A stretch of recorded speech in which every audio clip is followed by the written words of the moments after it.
Salut à tous et bienvenue sur ma chaîne. Aujourd'hui, comme vous l'avez vu dans le titre, on se retrouve pour l'épisode 2 de J'analyse vos rêves. Vous excuserez ma tête, vous excuserez le manque de cadrage, le décor. J'ai toujours pas pris le temps de le faire et clairement avec tout ce qui se passe, j'en ai pas envie. Vous l'avez sans doute compris, cette année il n'y aura pas de vidéo spéciale Noël parce que tout simplement je n'ai pas envie d'en faire cette année à cause de tout ce qui s'est passé pour moi. Et c'est la première année, vous le savez, je ne me force à rien, surtout pour mes vidéos, c'est un plaisir avant tout, donc il n'est pas question que je me force à faire des vidéos de Noël alors que je n'en ai pas envie. Et puis en plus de ça, c'est pas les idées qui manquent, donc c'est pas bien grave.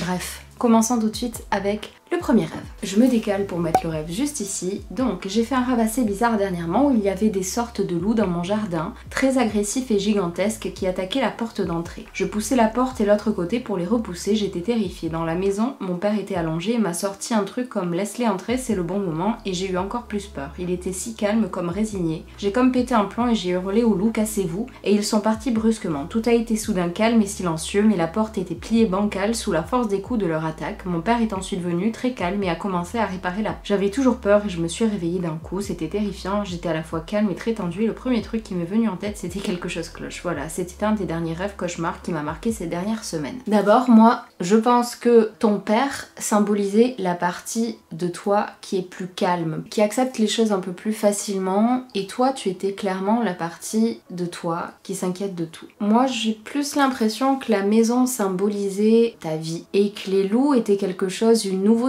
sans doute que tu dois faire entrer dans ta vie, qui te terrifie en fait. Et tu sens que plus on te force à l'accepter, plus t'apportes, donc plus tu vas céder.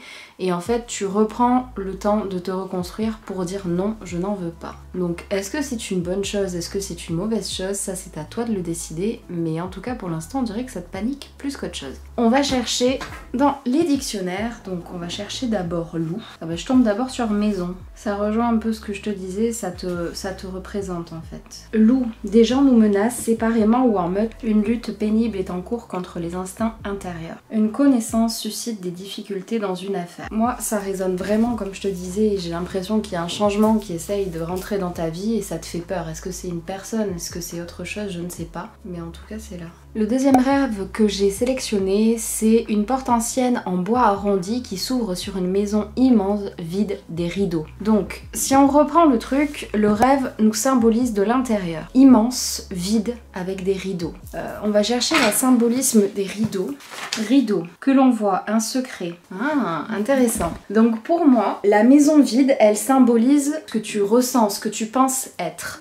Donc pour toi, tu es vide, mais les rideaux symbolisent un secret. Donc tu as un secret, tu as peut-être quelque chose que tu ne dis pas aux autres ou quelque chose que tu ne t'avoues pas non plus à toi-même. C'est très intéressant ce rêve, je trouve, moi. Alors ensuite, les deux autres rêves que j'ai sélectionnés, il me semble qu'on en avait déjà parlé, mais j'en suis pas sûre. Donc dans le doute, je préfère les remettre. J'ai rêvé d'avoir toutes mes dents qui bougent et qui tombent. Donc on va chercher ce que veut dire les dents. Voir ces dents qui tombent signifie la maladie ou empêchement extérieur. Sur celui-ci, on va voir si je trouve sur celui-là. Les dents qui tombent ou qui s'arrachent facilement indiquent que nous sommes conscients de traverser une certaine forme de transition semblable à celle de l'enfance à la maturité ou de la maturité à la vieillesse et à l'impuissance. L'anxiété face à la perte des dents suggère qu'il y a une crainte de devenir vieux et indésirable ou une anxiété face au vieillissement. Donc clairement, ce rêve, pour moi des deux côtés, il dit que tu passes par une étape qui est importante. Une étape qui soit une maladie où tu essayes d'avancer et qu'on t'en empêche. Ça peut être beaucoup de choses en fait en même temps. Mais dans tous les cas, soit tu aimerais qu'il y ait quelque chose qui change, soit ça change. Et tu ne contrôles rien. Je pense que c'est surtout au niveau du contrôle, qu'on t'empêche soit de contrôler la situation, soit que tu ne peux tout simplement pas la contrôler. Et le dernier rêve que j'ai à vous proposer, c'est un rêve récurrent de l'une d'entre vous, qui rêve donc que les volcans de sa région se réveillent, entrent en éruption, et que ça la force à fuir, mais qu'elle n'est jamais au même endroit. On va chercher ça ensemble. Des instincts profonds risquent de faire dangereusement irruption. Quand on voit des volcans, on suscitera dans ces affaires par son comportement une petite tempête où on vivra quelque chose qui mettra en colère une personne moins irascible. Il y a des embrouilles quelque part, je pense. Selon où c'est, peut-être qu'il y a quelque chose qui t'énerve ou qu'il y a des soucis en ce moment. Mais clairement, après tout, oui, ça, maintenant que j'ai lu ça, ça me paraît logique. Les volcans signifient l'éruption de la colère, l'incapacité de se retenir, etc.